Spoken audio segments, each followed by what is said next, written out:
네, 여러분 안녕하세요. 네, HLB 테라퓨틱스 말씀드립니다. 이 주 초반에는 좀 약하게 마무리가 됐어요. 3.6% 하락했습니다. 자, 그러면 여러분들이 이게 추세가 꺾였느냐? 네, 이렇게 말하실 분들 아마 한 분도 안 계실 거예요. 네, 우리는 오늘 뭘 제가 말씀을 드리고자 하냐면 테라퓨틱스 같은 경우도 우리가 위에 상방에 지금 매물이 별로 없고 뭐 이런 정도 라인 때까지는 분명히 이제 물량이 없기 때문에 그쪽까지 갈 수 있다 이렇게 생각할 수 있을 겁니다. 근데 이걸 그냥 감으로 말고 매물 분석을 제대로 한번 해볼 거고요. 그리고 이제 외인들의 매매에 대해서 제가 말씀을 좀 드릴 거예요. 네, 특징이 좀 있습니다. 테라퓨틱스에 대해서. 그리고 여러분 제가 일전에 말씀드렸던 7월 말까지 뭔가 나온다. 그러니까 프라이머리 컴플레션이라고 하는 것을 제가 개념을 설명을 해드렸을 겁니다.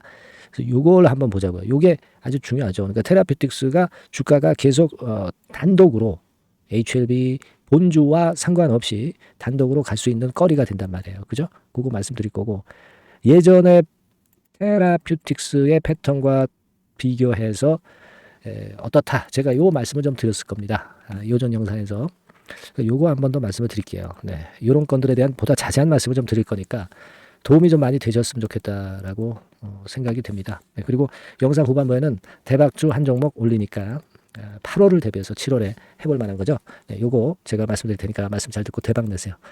자, 여러분, 이 테라퓨틱스인데 1단계적으로 좀 소폭 하락했지만 여러분 잘 아시다시피 이제 외인들이 순매도가 좀 나왔어요. 근데 이전에도 말씀을 드렸지만은 일개 창고에서 지난 금요일 날도 샀다 팔았다 하는 매매를 외인들이 했기 때문에 자, 이거는 사실 의미가 있다라고 봐야 됩니까? 의미가 별로 없어요. 별로 없습니다.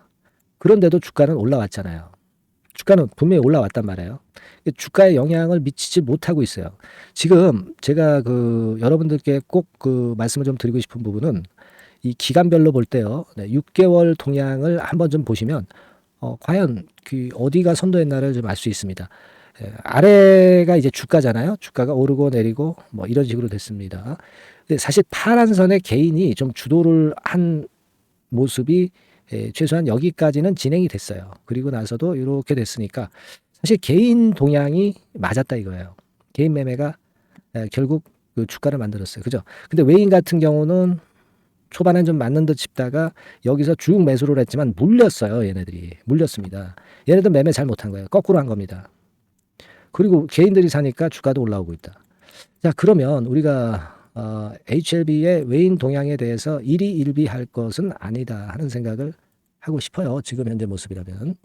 그렇지 않습니까? 지금 보니까 여러분들 신한투자증권 얘네들이 항상 장난을 치잖아요. 얘네 말입니다. 순매도 11만 주가 나왔는데 이게 일별로 보면은 되게 뭐 이렇습니다. 샀다가 뭐 팔았죠. 최근에.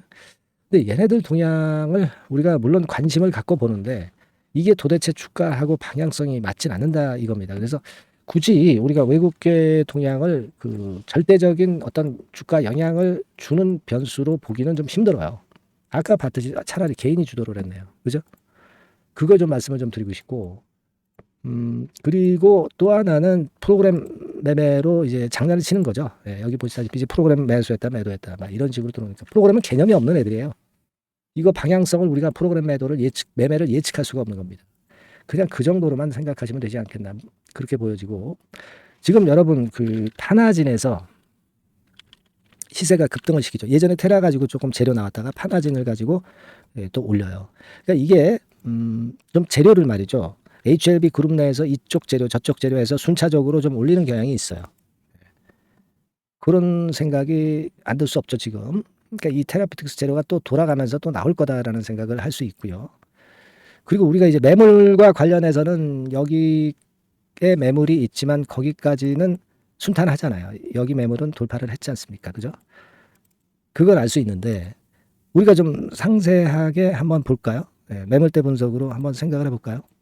자, 여기 보시면 이게요. 자, 이렇게 보면 이게 기간에 따라서 틀립니다. 그죠? 네, 기간에 따라서 지금 뭐 한 2년간 동향으로 보면 여기가 이제 걸림돌이 되는 거고요. 근데 뭐 우리가 그렇게 길게 볼 거는 없어요. 그죠? 네, 2월 달부터 보면은 역시 9,000원 가격대 이거 돌파가 되면은 좀 쉽겠다 하는 생각을 할 수 있고요. 조금은 더 기간을 5월 달, 6월 달을 통해서 보면은 8,000원에서 8,500원 구간의 매물대를 돌파를 한 겁니다. 그러니까 대체적으로 봐서 매물대로 봐서 지금 현재 부담은 거의 없죠. 네, 부담은 거의 많지는 않습니다. 자, 그렇게 볼 수 있는 상황이고, 우리가 거래량으로 볼 때 되게 뭐 올라왔다가 내려가면서 털릴 물량도 털렸으니까 여기서부터 본다고 한다면은 이 시점부터 본다고 한다면 되게 여기에 물량이 몰려 있지만 거기까지는 주가가 쉽게 올라갈 수 있겠다. 14,000원대까지, 그죠? 네. 뭐 물론 우리가 더 큰 시세를 원할 수 있지만 뭐 지금 현재 뭐 어떤 1차적인 목표를 생각한다면 그렇게 볼 수 있지 않나, 이렇게 좀 생각이 들어요. 그죠? 네. 그리고 이제 중요한 거는 예전에 제가 말씀을 드렸습니다, 여러분. 프라이머리 컴플레션이라고 해서 좀 전문 용어로 제가 말씀을 드렸는데, 이게요, 사이트가 어디에 나왔던 거냐면 clinicaltrials.government 쪽에 이 아티클이 실려가지고 이 프라이머리 컴플레션이 7월 31일이다. 결국 임상 3상 여부의 성공 여부를 7월 말쯤 알 수 있을 것이다. 그런 거를 말씀을 드렸습니다. 근데 이 clinical trials government라는 곳이 그럼 어떤 곳이냐? 요게요. 여러분 찾아보시면 이렇게 나와 있어요. 한국어로 번역을 하면 미국의 그 임상시험 등록소입니다. 국가기관이라고 봐야 돼요. 국립보건원에서 운영하고 임상시험 등록을 하는 데입니다. 그 사이트에서 나온 거예요. 그 사이트에서 나온 겁니다. 바로 이게 프라이머리 컴플레션이라고 하는 것이. 그러니까 우리는 그걸 생각하실 필요가 있습니다. 이 건과 관련된 게 제가 말씀을 드렸지만은 RGN 259에 대한 거라고 말씀드렸잖아요. RGN하고 OKN 두 가지가 있지 않습니까? 지금 우리가 중요 임상이 이게 바로 그 NK 치료제, 이른바 NK 치료제 3상이란 말이에요. 그러니까 이 3상 결과가 이제 조만간에 7월 말까지 되게 되면은 어느 정도 윤곽이 나온다 이겁니다. 그게 큰 재료가 지금 현재 되는 거예요, 여러분. 지금 7월 초순 이제 중순을 향해서 달려가잖아요. 지금 뭐 HLB 영향도 받지만 지금은 이 NK 치료제 임상 3상권에 대한 결과, 뭐 요건에 대한 아주 큰 기대가 있다 이겁니다. 요게 핵심이에요. 예전에 말씀을 드렸지만은 경쟁 약품이 이제 옥소베이트죠. 옥소베이트에 비해서 가격도 좋고 경쟁력이 엄청나게 우수하다. 이 건에 대해서 말씀을 좀 드렸고, 이게 8주 치료하는데 비용이 한 11만 달러예요. 부가가치가 엄청나게 높다 이거예요. 이게 고부가가치니까 여러분들이 충분히 보상을 받을 수 있다 이겁니다. 그죠? 여러분, 안과 전문 기업이 미국에서 그 알콘이라고 있어요. 알콘. 얘가 시총이 한 63조입니다. 그러면 테라피틱스도 우리가 63조 가자. 그 얘기는 아니고,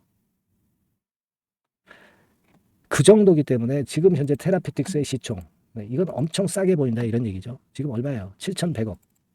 7천억이에요. 7천억. 7천억입니다. 10배만 하더라도 7조밖에 안 돼요. 그러니까 알콘의 시가총액 63조의 10분의 1이라고 한다면 6조 정도 되지 않습니까? 그러니까 지금부터 10배 정도 올라봐야 알콘의 10분의 1 가격 시총밖에 안 돼요. 그죠? 그러니까 우리가 NK 치료제의 가치는 한 6조 정도, 뭐 이런 얘기들이 많아요.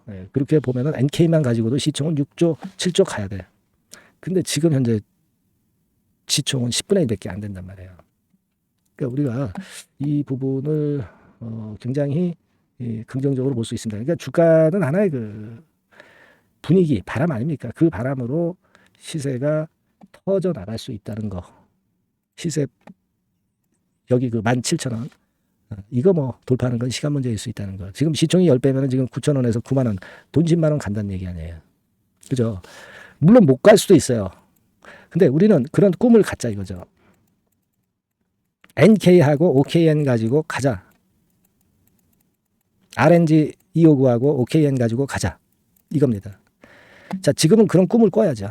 왜냐하면 밑바닥에서 이제 오르기 시작했으니까. 지금 뭐 오늘 신한증권에서 매도 때렸다, 뭐 이런 것들 우리가 자잘하게 신경 쓸 필요가 없어요. 아시겠죠, 여러분? 그러니까 좀 스케일을 좀 크게 한번 생각을 지금 타임에는 해볼 필요가 있다. 이렇게 보입니다. 다만 이제 시장이 이 테라피틱스도 엄청 악재도 나오고 루머도 나오고 엄청 흔들어요. 얌전히 가지는 않습니다. 얘네들이 그 주가라는 게 이 주식판이 서로 뭐 살고 죽이고 하는 시장이기 때문에 살벌해요. 근데 이런 등락 국면에서 여러분들이 제대로 판단을 하기는 어렵잖아요. 그렇기 때문에 저하고 제가 메시지 드리는 걸 참조해서 좋은 결정을 하는데 도움을 좀 받으실 필요가 있습니다. 네, 꼭 테라피틱스, 테라 그냥 그렇게 문자 주세요. 테라 간단하게. 네, 문자 주셔서 같이 우리가 고민하고 제 메시지 받고 중요한 자료 정보 좀 더 남보다 빨리 받아야 뭐 우리가 좀 우위에 설 수 있지 않겠어요? 예, 매매사인 같은 경우 타임을 놓치면 끝이에요. 주식은. 그죠? 이런 거 제가 확실하게 말씀드리겠습니다. 테라라고 꼭 문자 주시고 여러분 응원 문자도 많이 보내주시면 힘이 되겠습니다. 아시겠죠? 네, 그렇게 말씀드립니다. 자, 그리고 제가 대박주 말씀을 드릴 테니까 말씀 잘 들으시고 대박 내는 매매 꼭 하시기 바랍니다. 네, 자, 대박주 말씀드립니다. 이 대박주는요, 7월과 8월에 여러분들이 집중 공략하실 수 있다고 제가 봅니다. 특히 그 하반기에 아마 지속해서 시세를 낼 기한성이 상당히 높고요. 목표는 더블 가격 정도 보고 있고 CXL 관련주에서 우리가 종목을 선정을 해봤습니다. 네. 여러분들이 그 CXL 하면은 많이 들어보신 듯한데 뭐가 뭔지 잘 모르실 수도 있는 그런 부분이에요. 그죠? 핵심을 우리가 이해하기가 좀 어려울 수도 있는 그런 개념인데 네이버 같은 데 찾아보시면 막 어떻게 나옵니까? 막 이런 정도로 나오죠. D램 용량을 획기적으로 확정할 수 있다. 막 이렇게 나오는데 이게 무슨 얘기인지 감 잡기가 어려우실 수도 있는데요. 한마디로 말씀드려서 데이터를 운반하는 도로를 확장한다. 도로를 확장한다는 개념으로 보시면 굉장히 여러분들이 이해하기가 쉬울 거예요. 도로가 확장이 되면 물류가 원활해지죠. 컴퓨터 그 시스템 자체가 굉장히 원활해진다는 거예요. 그래서 이것과 그 HBM과의 차이점이 간단히 하나 있어요. 근데 HBM보다 이 CXL 같은 경우가 상당히 그 강점이 더 많습니다. 네, 그래서 이게 하반기에 CXL이 시장을 리드를 할 가능성이 상당히 많다. 네, 이렇게 보고 있는데, 자, 그림을 통해서 보자면은 메모리 확장성 막 이렇게 나와 있죠. 네. 하지만 이런 그림보다는 아까 말씀을 드린 대로 도로가 확장이 된다. 아마 이 정도로만 이해하시면 되는데, 그만큼 이 측면에 이 CXL 섹터에 현재 칼을 갈고 있는 것이 어딘가 하면은 삼성전자. 삼성전자에서 칼을 갈고 있어요. 삼성전자가 손대면 난리 나죠, 여러분. 이 부분이 아마 하반기에 핵심이 될 가능성이 높아요. 이게요, 성장률이 엄청납니다. 유리기판이나 온 디바이스 대비해서 성장률이 엄청나게 좋아요. 참고적으로 그림을 한번 보시면 요 정도입니다. 그러니까 특히 24년에도 증가를 꽤 하지만 25년도에 훨씬 더 증가율이 대단히 증가하고 26년도에는 그만큼 기하급수적으로 늘어난단 말이에요. 그러니까 달러로 얘기할 때 한 24억 달러 수준까지 넘어간단 말이에요. 예. 원화로 환산을 하면은 뭐 어마어마하죠. 그죠? 공세에 더 붙여야 되잖아요. 그 정도 규모가 된단 말이에요. 그래서 매력적인데 HBM보다도 강점은 뭐냐면은 여기 나와 있지만 CXL은 고성능 메모리이면서 확장성까지 무기를 갖고 있다는 얘기죠. 그러니까 HBM하고 같은 점은 고성능 메모리인데 CXL이 더 유리한 부분은 확장성까지 있기 때문에 초우월성을 보유하고 있다. 이거예요. 그겁니다, 지금. 그게 핵심이다 이런 얘기예요. 그래서 이 CXL 관련주 섹터를 에서 한 종목을 제가 선정을 했고요. 요거는요. 그냥 뭐 종목만 띡 드리고 마는 게 아니라 종목을 알아봐야 무슨 소용이 있어. 정확한 매수 타임, 분할 매수 타임이라든가 또는 뭐 분할 매도도 있을 수 있고 비중 조정도 필요하고 이 매수부터 매도까지 타임을 제가 정해서 계속 케어를 해 나갈 거예요, 여러분들. 네. 아시겠죠? 그러니까 요번에 요거 CXL 관련주를 좀 잡으셔서 하반기에 한번 크게 대박 좀 한번 내봤으면 좋겠습니다. 예, 그래서 요거 원하시는 분들은 간단합니다. 그냥 대박 이렇게 문자를 주시면 제가 최선을 다해서 끝까지 케어해서 더블 이상의 가격으로 제가 보답을 드리도록 할게요. 예, 아시겠죠? 예, 요번에 이 대여를 한번 잡아봅시다. 예, 대박 이렇게 문자를 꼭 주세요. 예, 감사합니다.